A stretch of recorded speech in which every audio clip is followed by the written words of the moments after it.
Not gonna lie, I'm feeling a little worried, a little bit deflated maybe. It's fair to say my start of season balloon has well and truly burst.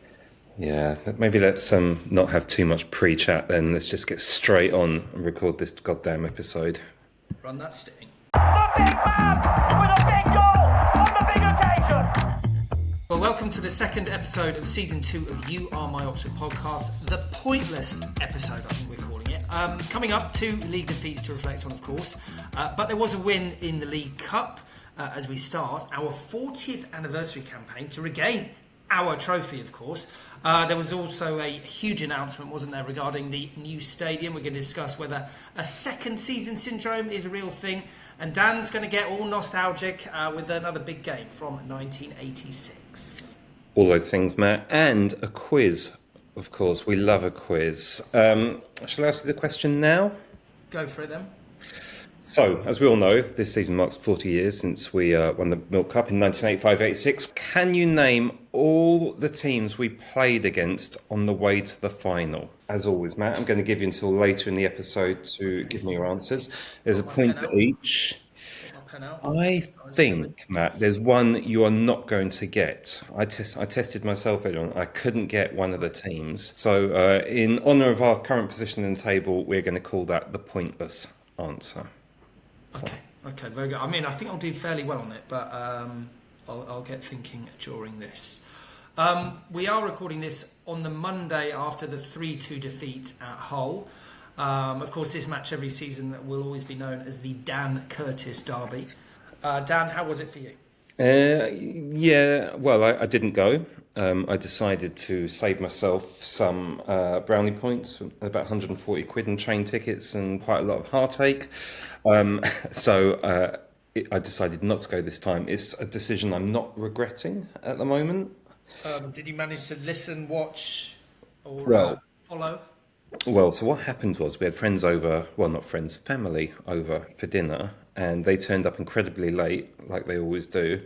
And it meant that we were eating dinner whilst the first half was on. So being the perfect host, I, of course, turned the TV on really loud and tried to keep an eye on it. I was a bit distracted, so I can't tell you I watched it in particular detail. I watched the second half. My impression was that would have been slightly fortuitous to get a point. But even so, having to score 2 great goals and to get so close to getting a point, it does feel like a bit of a kick in the teeth, Matt. Did you watch it yourself? Yeah, good that we stayed in the game, as you said, but rather it would have been fortuitous if we did get a 2 draw. I was all set to watch it on Sky because I thought this season, one of the good things was that you could pretty much watch every EFL game if you decided to. So I was all set up on the sofa in front of the TV, frantically going through Sky and couldn't find it. But apparently you can't watch every game, only ones that they choose. So I gave another £10 to the club in order to listen to the game. Yeah, you could have bought it whilst you're online. I think it's only Saturday 3:00 games that you're not allowed to buy via the club website or ones that have been shown by Sky.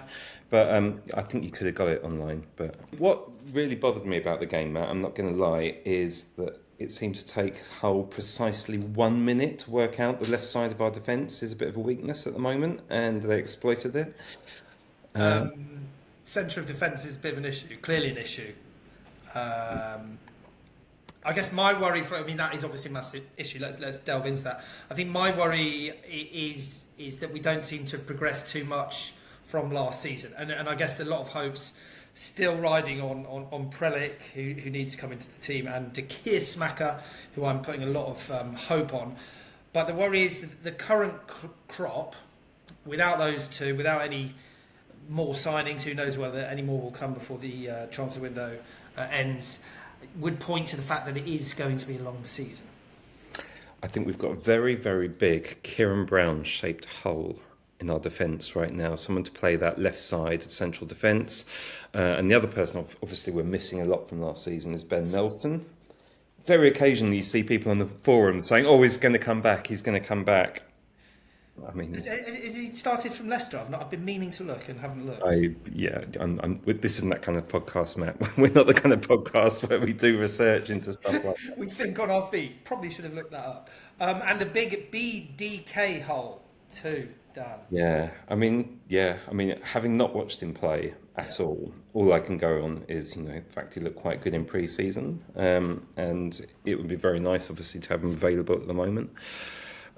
It just seems kind of a bit typical of our start to the season that he is out injured at the moment. It just seems to me that, I don't know, mate, I've got a slight theory, which is clubs should never chase the money, right? And the pre-season tour to Indonesia just seemed like, I don't know, just seemed like a chance to do marketing in the Far East. I know, but I don't think we put emphasis on that. That's football now, isn't it? We're Oxford United. Have you, this week got announced, we've got a new Indonesian supporters club. I don't know. I'm not the one that does the finances and all that, but suddenly someone must think it's a good idea. It feels like it's biting us in the bum a little bit, and we didn't even get to win the prize either. They kind of put on this big prize for us to win, and then we didn't actually win it either. So it seems to me that we've gone out there, it's disrupted our pre-season, and we didn't even get to take the big prize home either. My other big concern, Matt, was just how inevitable it felt as we went through the game that we were going to concede late on. We just seemed to sit further and further back. Maybe like Prelic is the answer. Maybe when he's playing, the ball will stick up top a little bit better. I was just really worried as well that Harrison Bradshaw seemed to offer absolutely nothing at all. My worry with that, what you're saying, and maybe Prelic will be better at holding up, but isn't that supposed to be Harrison and Bradshaw's forte? They might not get you loads and loads of goals at this level, but they'll hold the ball, they'll bring other players into play.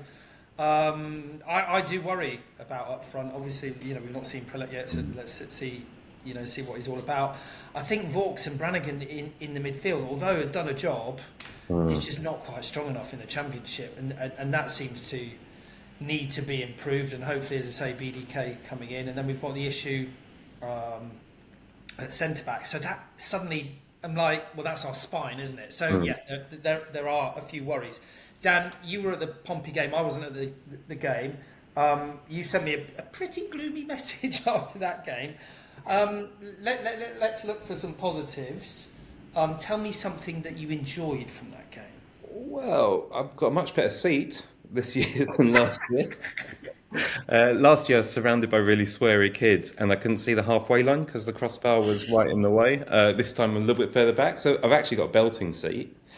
What else can I tell you? I had this lovely sunny day, Matt. I had a lovely cycle along the river and stopped off at the Isis for a lovely pint before the game. And, Matt, I also managed to hand out a whole lot of flyers for our podcast and had a lovely chat with lots of people. Okay, so some positives, that's great. Anything about the actual game or the team? Okay. Brody Spencer looks great. The Oxford final boss, Will Lancashire, had a really good game. He's had a really good game in both games. And I think Dembele's looked reasonably sharp. Jamie Cumming as well, as always. I was slightly worried that sometimes a keeper might have a dodgy second season, but he's started the season really, really well. So there you go, some positives. I think as well, Matt, it's not beyond comprehension that in both games we could have got a point. I don't think we've deserved a point really in either game, but we weren't far off a point in either. And if we got a point in both, we'd be sitting here feeling, actually, that's not a bad start to the season at all. So, I don't know. Matt, you said to me right at the start, you were worried. Talk to me. Share your fears with me. What's making you worried? I think at the start of any season, we signed a few players and all that. I think you have that air of positivity, don't you?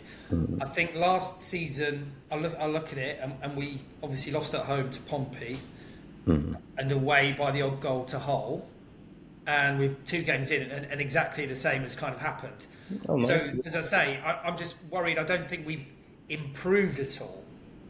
And the worries are, as I say, up front still, midfield, as I mentioned, and our very right-sided centre-back pairing. So, as I say, that's the spine of our team. So, So that's kind of why I'm worried. And you go into each game now, and you're like, well, that now looks tough. So, are there any positives? Of course there are. Two of our biggest signings we haven't seen yet. As you say, Spencer looks very, very good. Lancashire looks pretty good up top. We do have an amazing goalkeeper. So onwards and upwards. Brum and then Cov before the international break. But I think, one thing that I think this season, that the league has improved. And whereas last season you looked at games and go, right, we'll target that one, we'll pick up points, we'll target that, pick up points. We now go into Birmingham away in Coventry before the international break. And I'm like, well, how many points are we going to have before then? And then suddenly you're into the middle of September, possibly on 0, 1 or 3 points potentially. So, listen, onwards and upwards. But yes, not the greatest start to the season. Matt, only time will tell.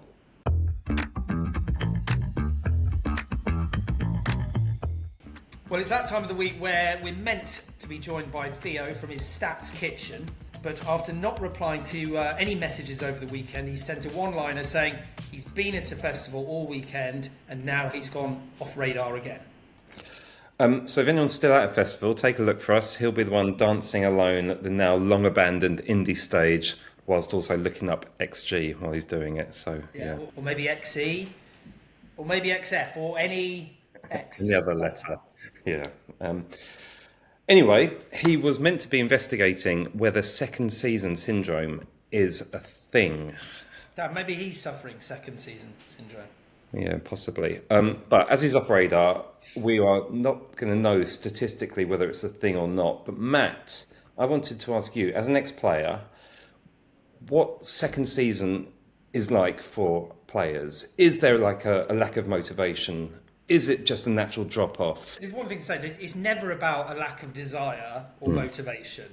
I mean, no footballer goes into and go, you know what, I've done that this season, I'm just not going to be up for it. No one thinks like that. One thing I will say though, and I've been thinking about this over the weekend, is that Oxford played most games last season like each game was a bit of a cup final. Particularly at the start, even up to kind of October, I remember going to Luton away. I'm like, every game, everyone seems so up for it. And obviously towards the end of last season, every game felt like a cup final. And my only thought would be, can you get yourself up for a game like that every time? Of course you can't. So that's a bit of a worry. We almost need to play at 100% to compete in games. But as I mentioned, the league has got better. The league, I without a doubt, the teams have come up are just a lot stronger. So I look at our fixture list and every game looks tougher. Whereas last season it didn't necessarily. So I would say that's the only thing. Like we're going to have to be even better than last season. And can you be playing 90 games at 100% is very difficult. I think that's really interesting, Matt. And I've got a kind of theory as well, which is second season syndrome doesn't just affect the players. I think it also affects the fans as well, right? So if just imagine we'd lost our first 2 games last season, we wouldn't be worried. We'd be saying, we're finding our feet, but we can do this. And the support would have been totally unstinting. But I think because we had the season in the Championship, I think fans are expecting it to be better this year. But at the very least, realistically, this season was only ever going to be a massive struggle too. So now that we're panicking because we've lost 2 games, and the worry for me is this year, I'm not convinced the fans, and it's a hard thing to say, but I don't think the fans are going to be quite up for the battle the way we were last season. Like last season, I was like, I'm going to go to as many games as possible. But if we're watching a team struggle for a second season, it's not as exciting as watching a team struggle the first season. The first season is like, oh my God, this is the great unknown. This is amazing. The second season, when you're struggling, it's like, it's a bit more of a drag. And I think that is going to affect us. The excitement of going to like Hull or Blackburn or, some of the less kind of salubrious away trips, it's just not going to be such a pull. And I think that's the malaise that will affect everyone. And if we then start losing a lot, as you said earlier on, we could easily lose our first 4 or 5 games this season. are people going to stop turning up to the games so much? Is there going to be kind of grumbling and murmurings and disquiet and discontent? And if so, is that going to spread into the boardroom? If panic on the terraces always leads to panic in the boardroom, and then what? Yeah, Right? it's Then very you become a interesting you say basket that. case club, right? Yeah, very interesting. Things can unravel quickly, can't they? Mm. In the book that was recently out, The Rise of Oxford Mm. United in the 80s, I forgot that actually that second season we were in the top division, fans did start to get slightly bored a bit, and you're right, things can happen very quickly. God, we've started this pod very negatively, and I don't mean to, but my point being, and I think your point is, yeah, things can unravel quickly. And listen, hopefully it's not Malaysia, but hopefully we'll stop. We'll get a win under our belt at least, and we can all start thinking positively. And we've still got an amazing manager and a team that kept us up last season with a few more additions. So let's hope that there's nothing to worry about. But yeah, things can go. It's fine margins, isn't it? And they can go either way very quickly. I think, funnily enough, right, I mean, the fans were incredible last year, right? They really, really were. And I think the fans played a huge part in us staying up. And I think, funnily enough, a bad start to the season actually could also work the other way, right? Maybe, if we lose our first 6 or 7, right, which is possible, then the kind of backs to the wall thing will come back in. It's like, everyone's written us off at this point. We're people are going to call us like the worst team ever. And then actually, that's where the backs to the wall kicks in. I'm kind of reminded, Matt, of was it 91-92 season where we lost our first 6 games and we ended up staying up the last day of the season at Tranmere. And that season, suddenly it all started coming together, like because we'd done so badly at the start of the season. Then a couple of, Joe Beecham came into the team, Chris Allen came into the team, and there was like a real kind of, suddenly the fans were behind the team again. And maybe it's not necessarily like the worst thing if we do like have a really iffy start, but I'm also worried that it could all totally unravel. Yeah, don't know. Fingers crossed we'll be all right, and it all kicks off away at Birmingham and a good win or a good performance and a result. But we will speak about that game in a little more detail soon.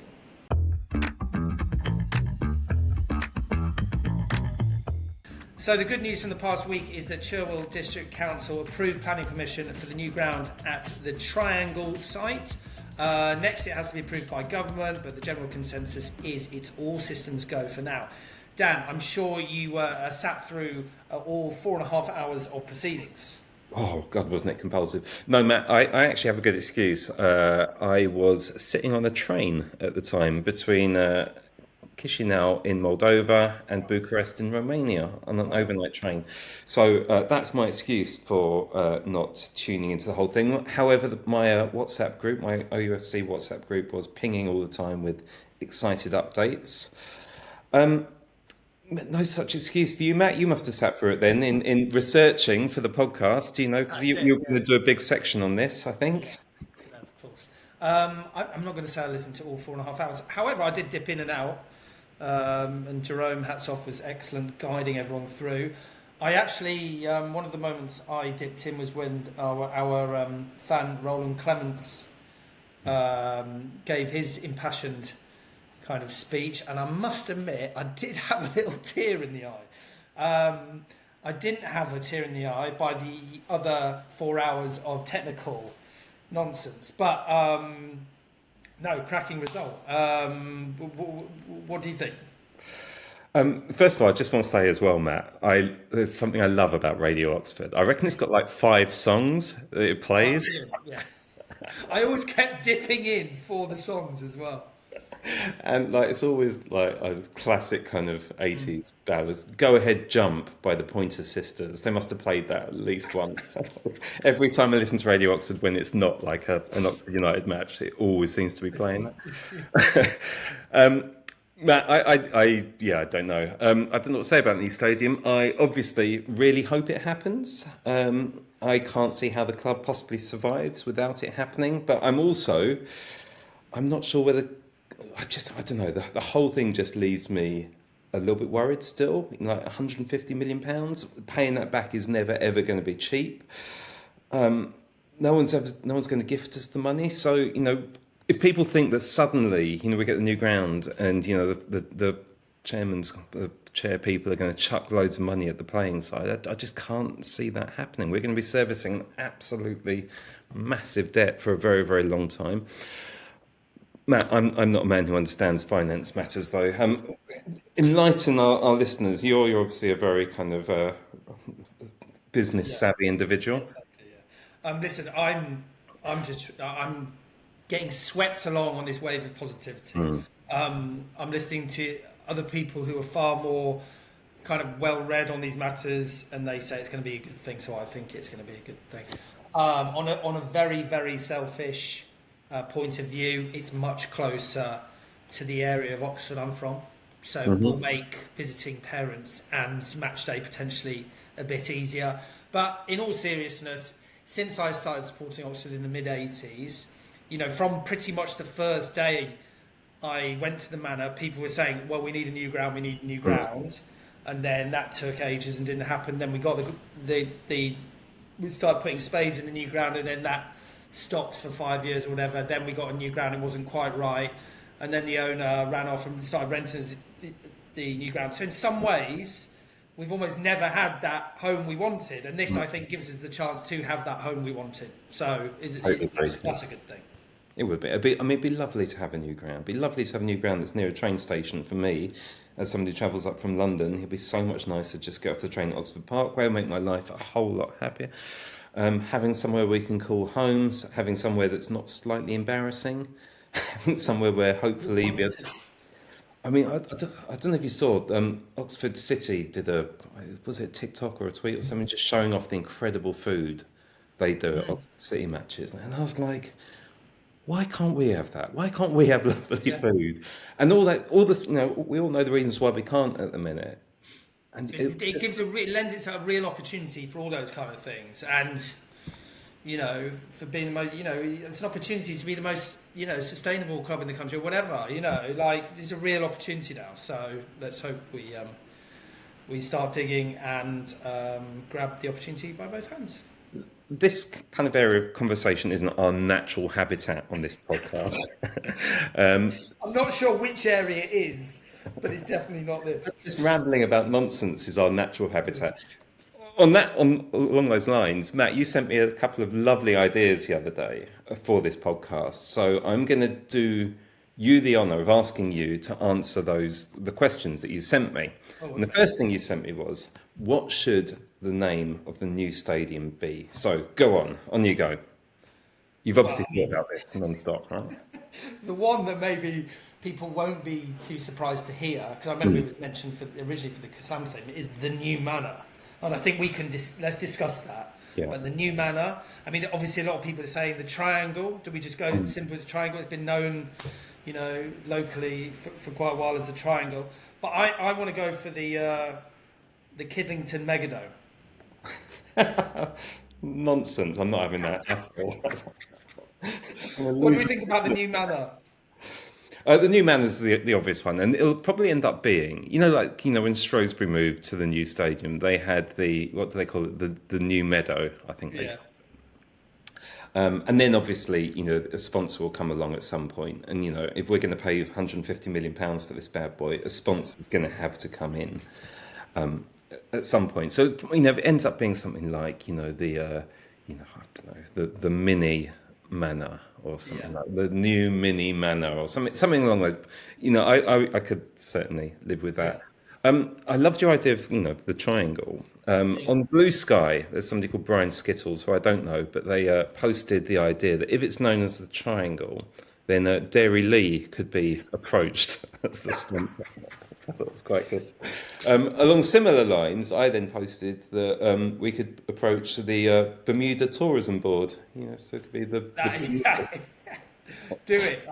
Let's go for the triangle. The triangle has rolls off the tongue. I quite like it, and as you mentioned, gives excellent sponsorship opportunities with at least 2 brands worldwide. And given our current three-sided stadium, to have our new ground called the Triangle. I've got an idea, another idea actually. Go on, Pat. What about if we sponsor it? The Yamo Manor or the Yamo Triangle? Yeah, the new Yamo Manor. Well, all we got to do is start making some money from this podcast, Matt. If anyone wants Yeah. to sponsor us, of course, we could then forward that money straight on to the club. Do you think they'd go for it, the Yamo? Maybe. It is just around the corner. Listeners, if you've got any ideas, leave them in the comments on our socials. We want your ground names. We want your sponsorship ideas. We're on TikTok, of course. We're on Instagram. We're on Blue Sky, as Dan mentioned. And also on YouTube. You love our socials, Matt, didn't you? You Well, really do love them. The second good question you sent me was, what should the statue be of outside the ground? Assuming, I mean, I'm sure there will be a statue. It has to be a statue. Well, there Right? always is nowadays, isn't there? Well, obviously, my mind straight away went to Joey Beecham, and I thought, I don't know, either like that kind of, there's that picture of him like mid-volley for the Blackpool Yeah. goal. It's quite nice. Yeah. But then I thought, and we've discussed it a lot on these kind of defining eras of Oxford United. So I wondered if maybe something around, a player who really epitomised each of those defining eras. So maybe, one from the 1962 league formation side, one from the 86 team, or an image from the 86 team. Someone that represented the success in the 90s. I think, Joey would be perfect for that. Maybe a 2010 and then maybe a kind of 2025, like in the row. So maybe 5 statues. What do you think? You haven't mentioned John Narbet anywhere. Where's the John Narbet? Where's the John Narbet statue going to be? Well, we're going to have the John Narbet stand. So I think that's probably enough, isn't it? Someone actually messaged me on our socials and said mentioning John Narbet every episode should become a thing. So it might become a thing. It just drop. I think they're done. I'm happy with that. Right, let's check it now. I think. I mean, you have to have Malcolm Shotton as a statue lifting up the cup. You can't not, right? I mean, even though Joey Beecham was our greatest ever player, clubs aren't just about one player. They're about moments. And until we win Oh, I've got it. another major title, go on. Massey hanging on the Hanging crossbar from the crossbar with Moody. doing his flip. Yeah, That's obviously like a playground attraction, isn't it? there's a lot of statues going on. Is that why it's costing us 150 million quid? These statues. But I do like it. I mean, I'm not sure if you've ever been. Well, you must do because it's around the corner from you to the Emirates and the kind of statues dotted around the. Yeah. That's nice. I like that. Slightly bigger budget, I think. Arsenal. Slightly bigger budget. Of course, it does beg the question, Dan. Do we take the very well hung ox along to the new ground? Yeah, I think so. I think so. Add to the menagerie of statues. People won't be able to get in the ground because there are too many statues in the way. There's a joke here about our central defence, but I'm not going to make it. Yeah, there is. That's a good joke. I think we do take the bull, the ox, the bullocks, the with the big bollocks. Yeah, I think we do. I don't mind it, and although we never fell in love with the Kassam Stadium, it has been part of our history, and we've had some phenomenal games there over the years, and some great moments. And although we never loved it, it has been home for us. So I think we do need to reflect, and taking the well-hung ox seems like a logical thing to do. Yeah, maybe we could do this actually. Put the ox on top of like a couple of cars to like reference the car park. Nice, yeah. Or people standing on top of the ox watching the game. Yes. That could be it.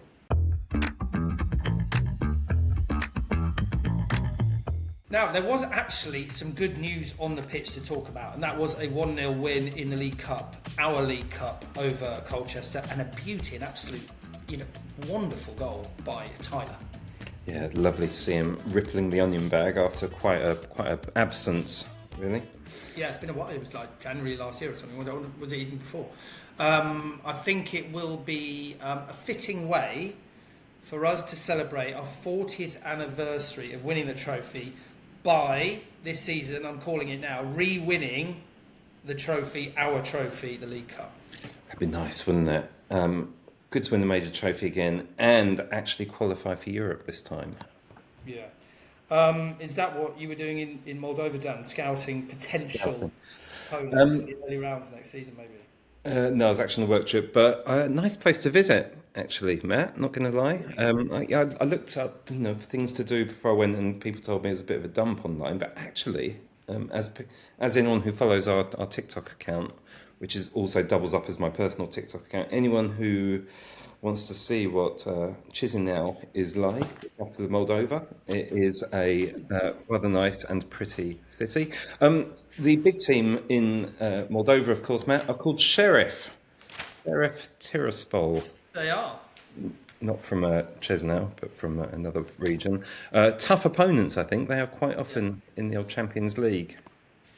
Anyway, Matt, this talk of League Cup takes us back to our quiz.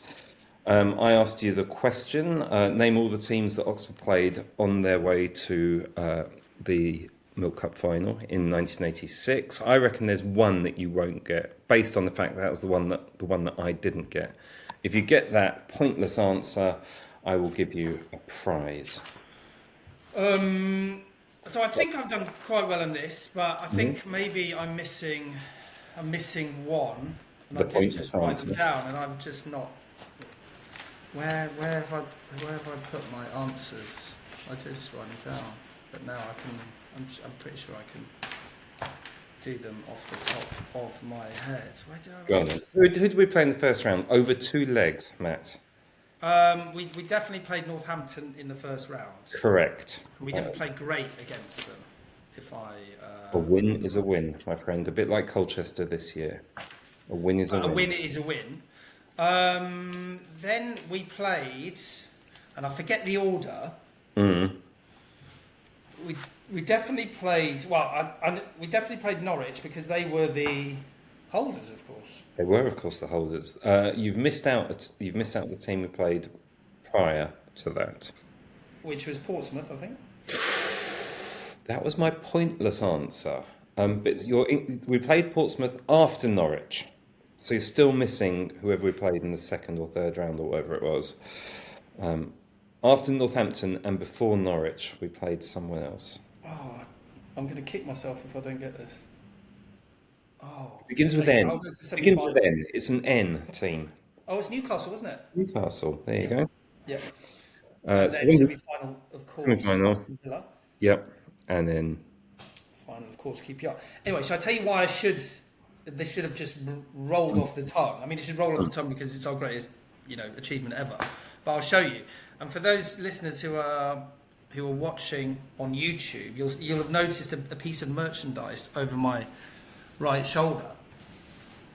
Now, I'm just picking it up and I'm coming to show you here. So I'm going to call it now. This is the greatest bit of merchandise I've ever bought from Oxford United, and I bought it in pre-season. I've been meaning to tell you about it, but obviously it's like a faded black number, and it's got like a cool box, which is kind of it's slightly distressed, so it looks cool. And then on the back, it's got, I'm not sure if you can quite see, it's got Champions 1986, a picture of Malcolm Shotton, which could indeed be the statue.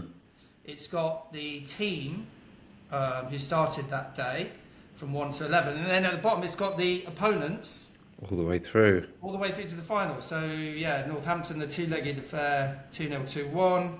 You're right, into Newcastle, which I should have remembered, 3-1. Norwich City 3-1. Pompey 3-1, a lot of 3-1s. And then that double header against Villa, and then the 3-0. But I think that's the greatest bit of merch I've ever bought from the club. I'm really enjoying wearing it, and you might see me wear it at the Kassam this season. Very nice. You're a very stylish man, as always, Matt.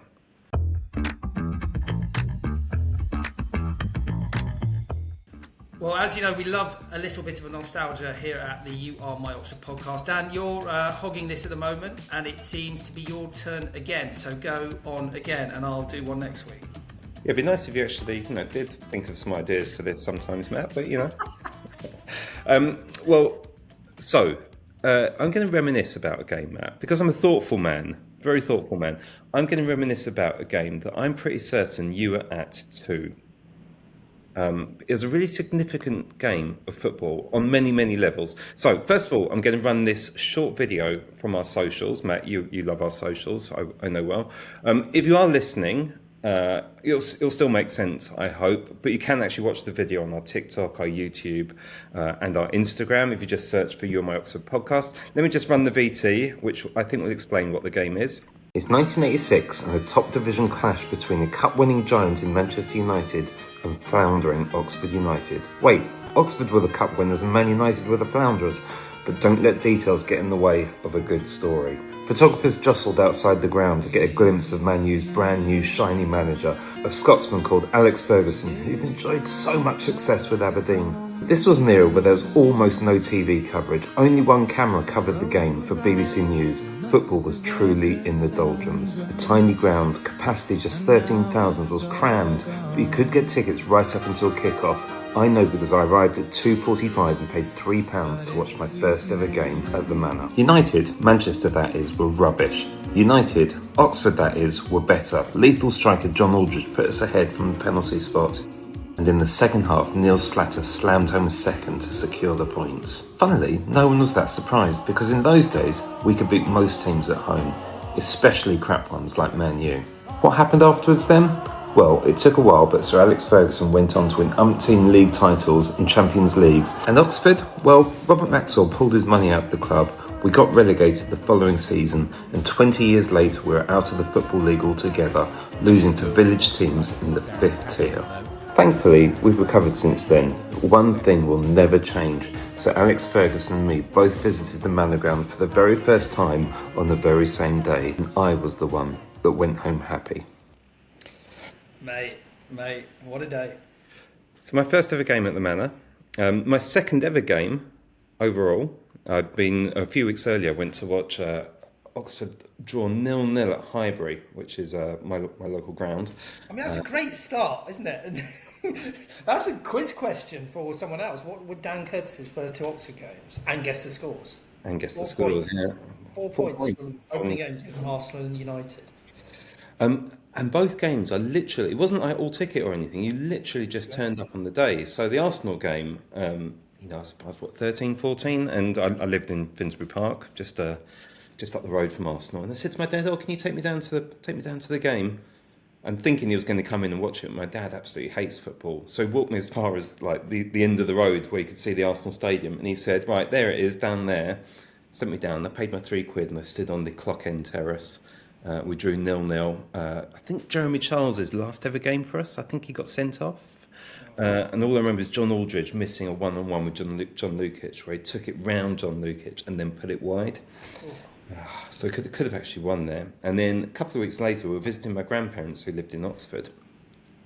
And I'd spotted that Oxford were playing Man U. So I said to my dad, will you take me and my brother up to the game? And again, he drove us up to Headington, again, dropped us off, gave us like £3 each or whatever it was to get in. It really wasn't very much.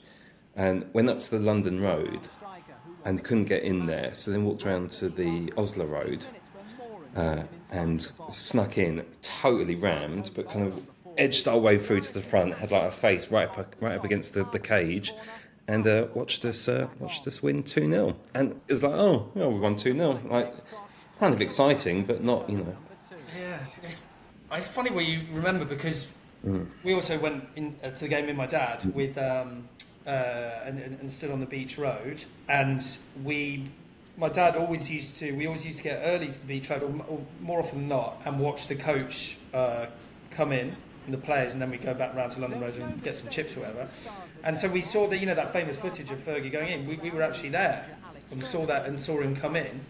And to your point about getting tickets right up to the day, my dad had a friend in town, I remember, and he said, do you fancy coming to the game? So we got his ticket before kickoff. Mad to think. Yeah. And until a few years ago, I had 2 programmes from that game. And 2 programmes from that game. And when Fergie retired, and everyone was doing like the VTs, retired as Manchester United manager, and was doing the VTs on his career, a lot of them were saying, oh, his first game, it was like a quiz question, who's his first game against and what was the result? And it was Oxford United. So then I thought, oh, that programme's going to be quite sought after. So I put it on eBay, one of them, and it went for about 50 quid. Oh, nice. Yeah. And it doesn't actually mention Fergie once in the programme at all. Because I guess they wrote the programme those days on the Monday or the Tuesday. Exactly that. So, but yeah, 2-0, and like you say, it's like, it's not, not unexpected. So, good old days. That was that season wasn't a total disaster, but I know you mentioned it earlier, but it's kind of, that was our second season in the top flight. There was a bit of a drop off, right? It was much more of a struggle that season. Not to say that, the previous season wasn't a struggle, but the previous season we scored bucket loads of goals. And of course won a major trophy, whereas that season we didn't score so many goals. There was it was a struggle. But I guess we stayed up. We stayed up with a game to spare, which is probably better than the previous season. So I don't know. It felt like a bit of a struggle, and the following season after that was a real struggle, and crowds massively dropped off and so on. Yeah. Nice, love that little slice of nostalgia, and I'm saying it here. Next week, I will do one. I will do our little dose of nostalgia. I've already got a nice little one up my sleeve that I would love to talk about.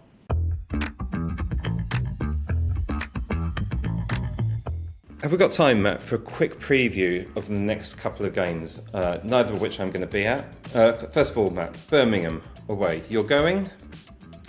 I am going, and it's going to be my first game of the season, having missed the first three for one reason or another.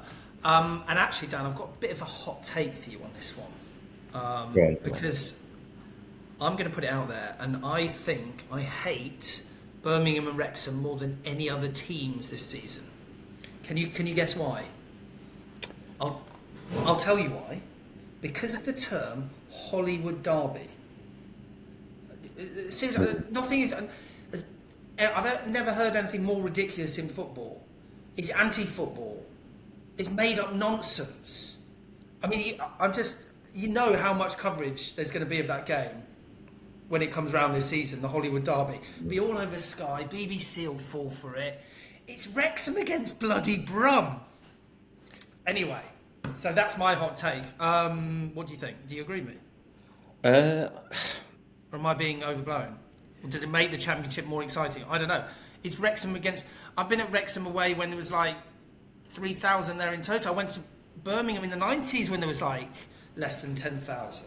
Funny enough, I went to Birmingham, I think it's in 1989. It was a 0-0 draw. They got relegated that year, and they scored something like 20 goals all season.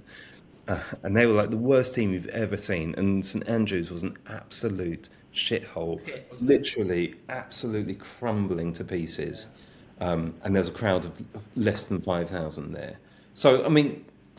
There you go. So, listen... The Hollywood Derby, that's the last time you will hear me say that phrase all season. But let's speak about the game. Let's speak about Birmingham. What are you thinking? I'm really worried about Birmingham. Not just the fact they'll probably beat us, and I think they probably will.